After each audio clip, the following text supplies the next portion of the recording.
Fala, gente, aqui é a Nana do Laboratório da Nana. E hoje, na nossa jornada juntos, nós vamos ouvir o Salmo 10 e o Salmo 45 e Esther 3 e 4. E após, eu vou compartilhar uma reflexão com vocês. Vamos lá? Salmo 10. Oração pedindo justiça. Por que, Senhor, te conservas longe? Por que te escondes nas horas de angústia? Com arrogância os ímpios perseguem os pobres, que eles sejam apanhados nas ciladas que armaram, pois o perverso se gloria da sua própria cobiça. O avarento maldiz o Senhor e blasfema contra ele. Em sua soberba o perverso não investiga. Tudo o que ele pensa é que Deus não existe. São prósperos os caminhos dele em todo o tempo. Muito acima e longe dele estão os teus juízos. Quanto aos seus adversários, ele a todos trata com desprezo. Pois lá no seu íntimo diz: jamais serei abalado. De geração em geração, nenhum mal me sobrevirá. A sua boca está cheia de maldição, enganos e opressão. Debaixo da língua ele tem insulto e maldade. Põe-se de tocaia nas aldeias, trucida os inocentes nos lugares ocultos. Seus olhos espreitam o desamparado. Ele se põe de emboscada como o leão na sua caverna. Está de emboscada para enlaçar o pobre. Apanha-o e o arrasta com a sua rede. Abaixa-se, rasteja. Nas suas garras caem os necessitados. Diz ele no seu íntimo: Deus se esqueceu, virou o rosto e nunca verá isto. Levanta-te, Senhor, ó Deus, ergue a tua mão. Não te esqueças dos pobres, porque o ímpio despreza a Deus, dizendo no seu íntimo que Deus não lhe pedirá contas. Tu, porém, tens visto isso, porque atentas ao sofrimento e à dor, para que os possas tomar em tuas mãos. A ti se entrega o desamparado. Tu tens sido o defensor do órfão. Quebra o braço do perverso e do malvado. Pede contas da sua maldade, até que a descubras de todo. O Senhor é Rei eterno. Da sua terra somem as nações. Tens ouvido, Senhor, o desejo dos humildes. Tu lhes firmarás o coração e ouvirás o seu clamor, para fazeres justiça ao órfão e ao oprimido, a fim de que o ser humano que é da terra não volte a espalhar o terror. Salmo 45. O ungido de Deus e a sua noiva. Ao mestre de canto, segundo a melodia, os lírios. Dos filhos de Corá, salmo didático, cântico de amor. O meu coração transborda de belas palavras. Ao rei consagro o que compus. A minha língua é como a pena de um hábil escritor. O Senhor, ó rei, é o mais formoso dos filhos dos homens. A graça se extravasou nos seus lábios. Por isso Deus o abençoou para sempre. Cinja a espada no seu flanco, herói. Cinja a sua glória e a sua majestade. E nessa majestade cavalgue vitoriosamente pela causa da verdade e da justiça. E a sua mão direita lhe ensinará proezas. As suas flechas são afiadas e penetram o coração dos inimigos do rei. Os povos caem submissos aos seus pés. O teu trono, ó Deus, é para todo o sempre. Cetro de justiça é o cetro do teu reino. O Senhor, ó Rei, ama a justiça e odeia a iniquidade. Por isso Deus, o seu Deus, o ungiu com o óleo de alegria, como a nenhum dos seus companheiros. Todas as suas roupas cheiram a mirra, aloés e cássia. De palácios de marfim ressoam instrumentos de cordas que o alegram. Filhas de reis se encontram entre as suas damas de honra. À sua direita está a rainha enfeitada com ouro finíssimo de Ofir. Ouça, filha, olhe e preste atenção. Esqueça o seu povo e a casa de seu pai. Então o rei ficará encantado com a sua formosura. Por ser ele o seu senhor, incline-se diante dele. A filha de Tiro virá trazendo presentes. Os mais ricos do povo lhe pedirão favores. A filha do rei é toda formosura no interior do palácio. Os seus vestidos são enfeitados de ouro. Em roupas bordadas conduzem-na diante do rei. As virgens, suas companheiras que a seguem, serão trazidas à sua presença, ó rei. Serão conduzidas com alegria e regozijo. Entrarão no palácio do rei. Em lugar de seus pais estarão os seus filhos, colocados como príncipes por toda a terra. Farei com que o seu nome seja celebrado de geração em geração, e assim os povos o louvarão para todo o sempre. Ester, capítulo 3. Mordecai é odiado por Amã. Depois disto, o rei Assuero engrandeceu Amã, filho de Amedata, Agagita, e o exaltou, e lhe deu um cargo mais elevado do que o de todos os oficiais que estavam com ele. Todos os servos do rei que estavam à porta do rei se inclinavam e se prostravam diante de Amã, porque esta era a ordem do rei a respeito dele. Mordecai, porém, não se inclinava nem se prostrava. Então os servos do rei que estavam à porta do rei perguntaram a Mordecai: por que você está transgredindo as ordens do rei? Dia após dia, eles falavam com Mordecai, mas ele não lhes dava ouvidos. Então contaram isso a Amã, para ver se as palavras de Mordecai se manteriam em pé, porque ele lhes tinha declarado que era judeu. Quando Amã viu que Mordecai não se inclinava nem se prostrava diante dele, encheu-se de furor.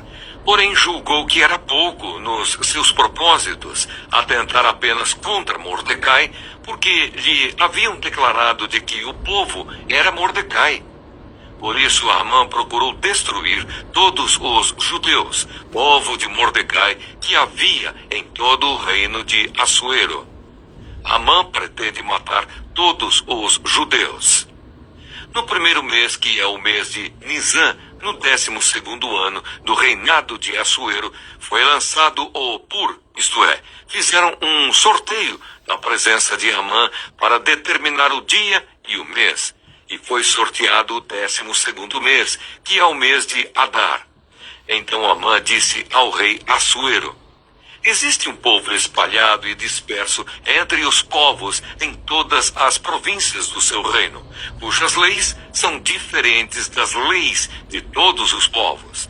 Eles não cumprem as leis do rei e por isso não convém tolerá-los.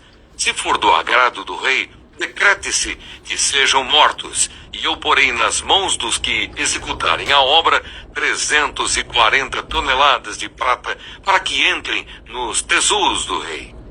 Então o rei tirou da mão o seu anel sinete e o deu a Amã, filho de Amedata, Agagita, inimigo dos judeus, e lhe disse: fique com essa prata e faça com esse povo o que bem quiser.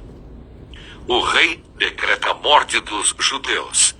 No dia 13 do primeiro mês, chamaram os secretários do rei, e segundo tudo o que Amã havia ordenado, se escreveu aos sátrapas do rei, aos governadores de todas as províncias e aos chefes de cada povo.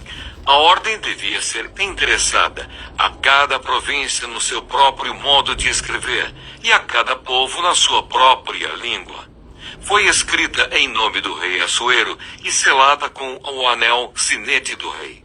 As cartas foram enviadas por meio de mensageiros a todas as províncias do rei, com instruções para que num só dia, o dia 13 do 12º mês, que é o mês de Adar, todos os judeus, tanto os jovens como os velhos, as mulheres e as crianças, fossem destruídos, mortos e aniquilados, e que os seus bens fossem saqueados.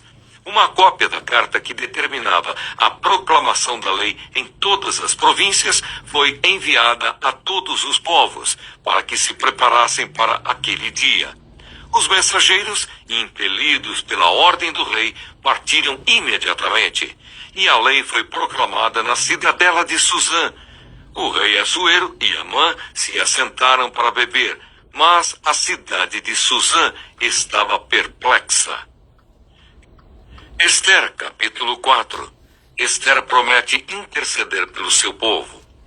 Quando Mordecai soube tudo o que havia passado, rasgou as suas roupas, se cobriu de pano de saco e de cinza e saiu pela cidade, clamando em alta voz e soltando gritos de amargura.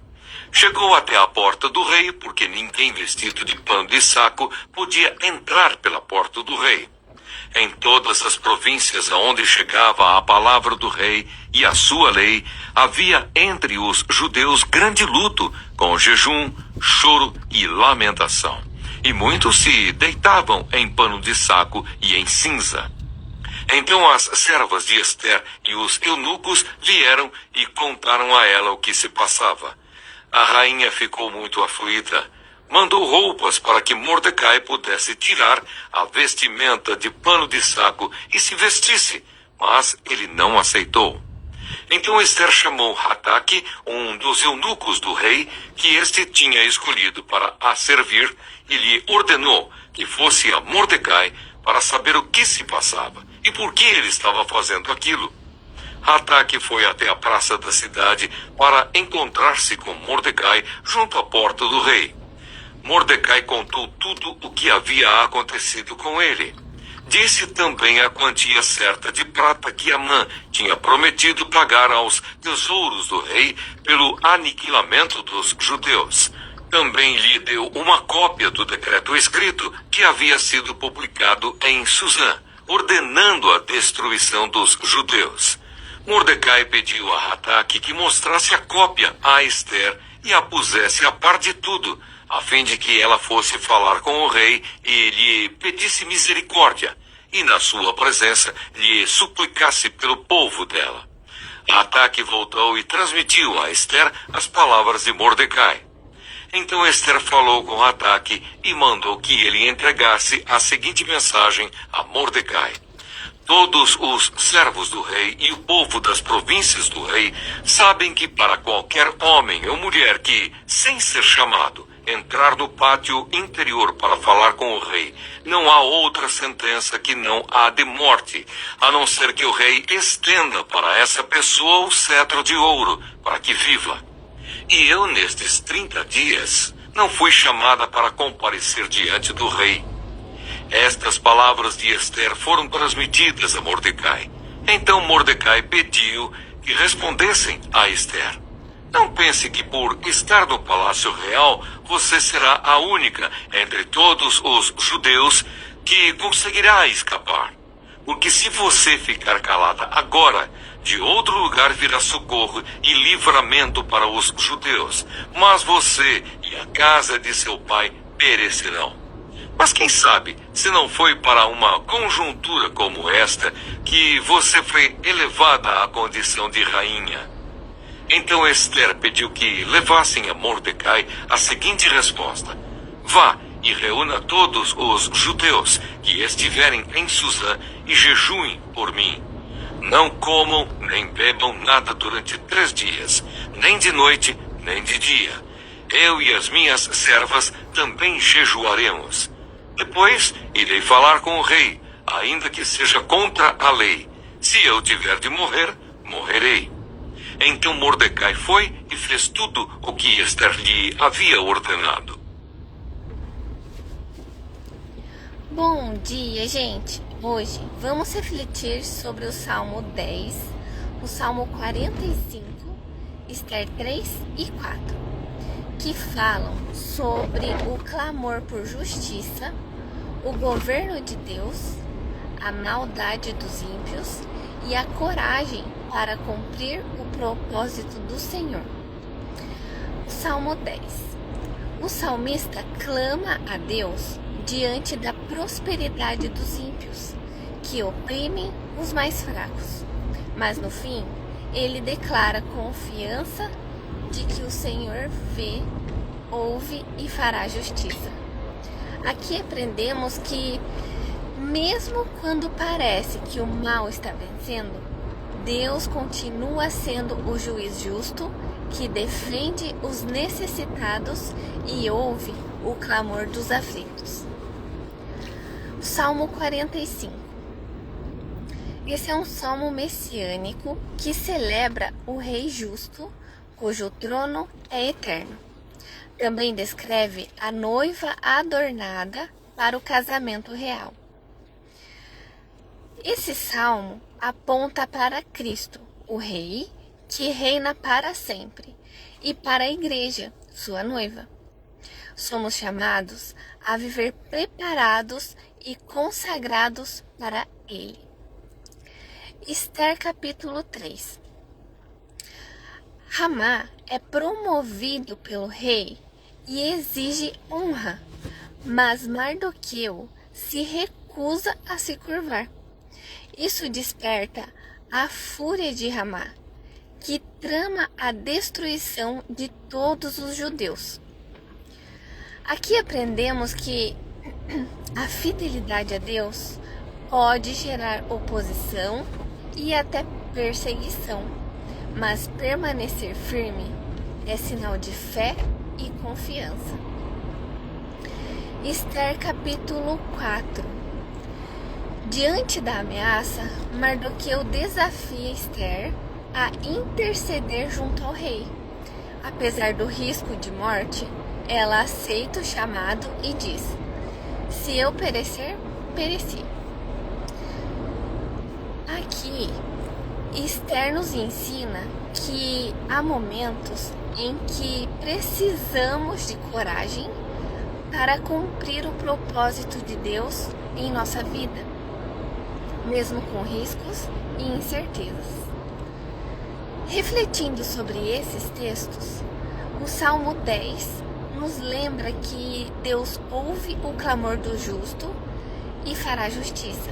O Salmo 45 nos aponta para Cristo, o Rei eterno, e nos chama a viver preparados para Ele. Esther 3 nos mostra que a fidelidade pode trazer oposição, mas permanecer firme é parte da nossa fé. E Esther 4 nos ensina que coragem e propósito andam juntos. Somos chamados a agir no tempo certo, mesmo em meio ao medo. Que hoje o nosso coração esteja cheio de confiança no Senhor, preparados para viver como noiva do Rei e dispostos a agir com coragem, mesmo diante dos desafios. Que possamos ser fiéis até o fim, certos de que Deus reina e cuida do seu povo. Que vocês tenham um ótimo dia.